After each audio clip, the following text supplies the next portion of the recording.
Hello दोस्तों, आप सबका स्वागत है आपके अपने चैनल जीके बैंक में। अपनी आज की इस वीडियो में हम उच्चरित और लिखित भाषा के बारे में जानने की कोशिश करेंगे। तो सबसे पहले हम शुरुआत करते हैं भाषा से। आखिर भाषा होती क्या है? भाषा वह तरीका है जिसकी मदद से हम यानी कि मनुष्य अपने विचारों, भावों जैसे खुशी, दुख, प्यार, गुस्सा, नाराज़गी आदि को दूसरे लोगों के समक्ष रखते हैं। और जिस माध्यम से रखते हैं वह हमारी क्या होती है? भाषा होती है। साधारण शब्दों में कहें तो मन के विचारों को दूसरों के समक्ष प्रकट करना ही भाषा है। आप अपने मन के भावों को बोलकर, लिखकर दूसरों के साथ व्यक्त करते हैं। अब भाषा के रूप तो देखें तो भाषा को पूरे संसार में 3 भागों में ही बांटा जा सकता है। वो है मौखिक भाषा, लिखित भाषा या सांकेतिक भाषा। अगर बात करें मौखिक भाषा की, तो मौखिक भाषा जब हम अपने मन के भावों को बोलकर दूसरों तक पहुंचाते हैं या व्यक्त करते हैं तो उसको मौखिक भाषा कहते हैं। अब मौखिक भाषा में मनुष्य जो है अपने मुख से कुछ बोलता है। अब उदाहरण की बात करें तो कक्षा में एक अध्यापक मौखिक भाषा में बच्चों को पढ़ाता है, बोलकर पढ़ाता है। रैली में नेता जो भाषण देते हैं वो भी बोल कर देते हैं, तो वो मौखिक भाषा का इस्तेमाल करते हैं। हम अपने दोस्तों से बात बोल कर करते हैं तो वो मौखिक भाषा का इस्तेमाल होता है। या फिर हम किसी से ऑडियो कॉल करते हैं तो भी हम मौखिक भाषा का इस्तेमाल कर रहे होते हैं। ऐसे ही दूसरा है सांकेतिक भाषा। तो जब हम एक दूसरे से इशारों के माध्यम से बात करते हैं तो इसे सांकेतिक भाषा कहा जाता है। सांकेतिक भाषा में न तो कुछ बोला जाता है और न ही कुछ लिखा जाता है। सांकेतिक भाषा का प्रयोग जो लोग जिनको सुनने में प्रॉब्लम होती है उनके लिए किया जाता है, क्योंकि वो सुन नहीं पाते तो उनको अपनी बात समझाने के लिए इशारों वाली यानी कि सांकेतिक भाषा का प्रयोग किया जाता है। लिखित भाषा की अगर हम बात करें, जब हम अपने मन के विचारों को लिखकर किसी दूसरे के समक्ष प्रकट करते हैं तो वह लिखित भाषा कहलाती है। लिखित भाषा का एक अच्छा उदाहरण है चिट्ठी लिखना। हम अपने विचारों को लिखकर दूसरों के समक्ष रखते हैं। अब लिखित भाषा का एक उदाहरण है जब हम अपनी पुस्तक लिखते हैं या कहानियाँ। जब हम किसी कहानी को पढ़ते हैं उसमें लेखक ने अपने मन के विचारों को लिखा होता है। हम लेखक के लिखित विचारों को पढ़ते हैं और इस कहानी की कल्पना करने लगते हैं। अब लिखित भाषा के अगर उदाहरणों की बात की जाए तो किसी व्यक्ति द्वारा पत्र लिखना, ये भी इसी में आता है, या किताब लिखना, कहानी लिखना, समाचार लिखना, स्कूल के लिए नोटबुक लिखना, परीक्षा हॉल में पेपर लिखना या फिर फ़ोन में कोई मैसेज टाइप करना, ये सब क्या कहलाता है? हमारा लिखित भाषा।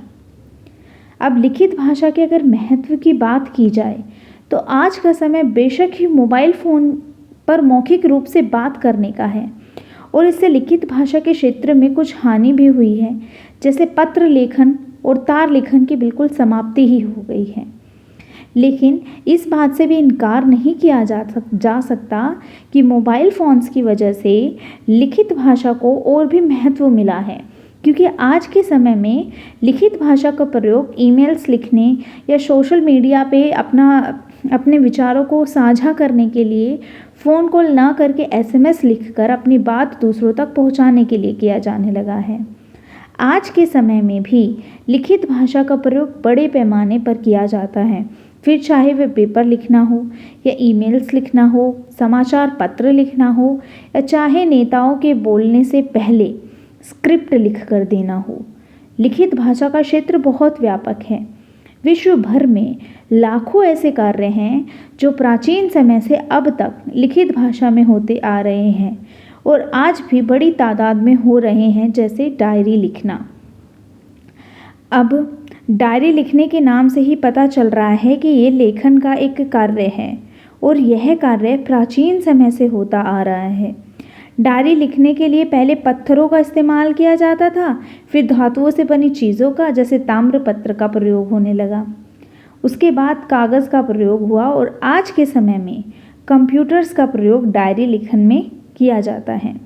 प्राचीन समय से अब तक डायरी लिखने वाले उपकरणों का दर्जनों बार बदलाव हुआ, लेकिन एक चीज़ जो नहीं बदली वो है डायरी को लिखना। डायरी को किसी भी उपकरण पर लिखा जाए या किसी भी उपकरण से लिखा जाए, पर उसे लिखा तो जाएगा ना। डायरी लिखने की कला प्राचीन समय से आ रही है और तभी अभी तक भी चालू है। अभी भी डायरी लिखी जाती है। जिस प्रकार से अशोक ने अपनी डायरी लिखी, जो आज के समय में अशोक के धम्म के नाम से प्रचलित है, और कौटिल्य का अर्थशास्त्र, जिसमें उन्होंने अपने और चंद्रगुप्त की जीवनी लिखी, वह भी एक डायरी है। और आज के समय में भी हज़ारों लाखों लोग डायरी लिख रहे हैं। हालांकि उनके लेखन के उपकरण बदले हैं, लेकिन डायरी को लिखित भाषा में ही जाता है।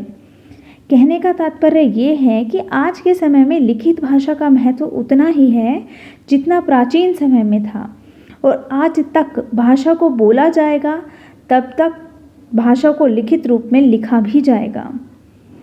अब अगर मौखिक भाषा के महत्व की बात की जाए तो मौखिक भाषा भावों को व्यक्त करने का मुख्य साधन है।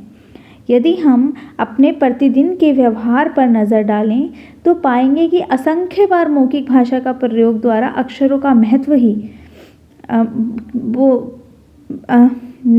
ही अपनी बात हम दूसरों तक पहुंचाते हैं। कैसे? बोलकर। मौखिक भाषा द्वारा बोलकर छोटी से छोटी या बड़ी से बड़ी बात दूसरों तक बताई जा सकती है। इसके प्रयोग के बिना हम किसी मूक और बधिर व्यक्ति के समान ही रह जाएंगे, जो बोल सुन नहीं सकता। मौखिक भाषा की महत्वता इसलिए भी बढ़ जाती है क्योंकि हर बात लिखकर ही नहीं बताई जा सकती। इसके अतिरिक्त लिखित भाषा का प्रयोग सीखने में समय लगता है, जबकि मौखिक भाषा का प्रयोग तो संसार का प्रत्येक बच्चा तब से करता है जब वह बोलना शुरू करता है।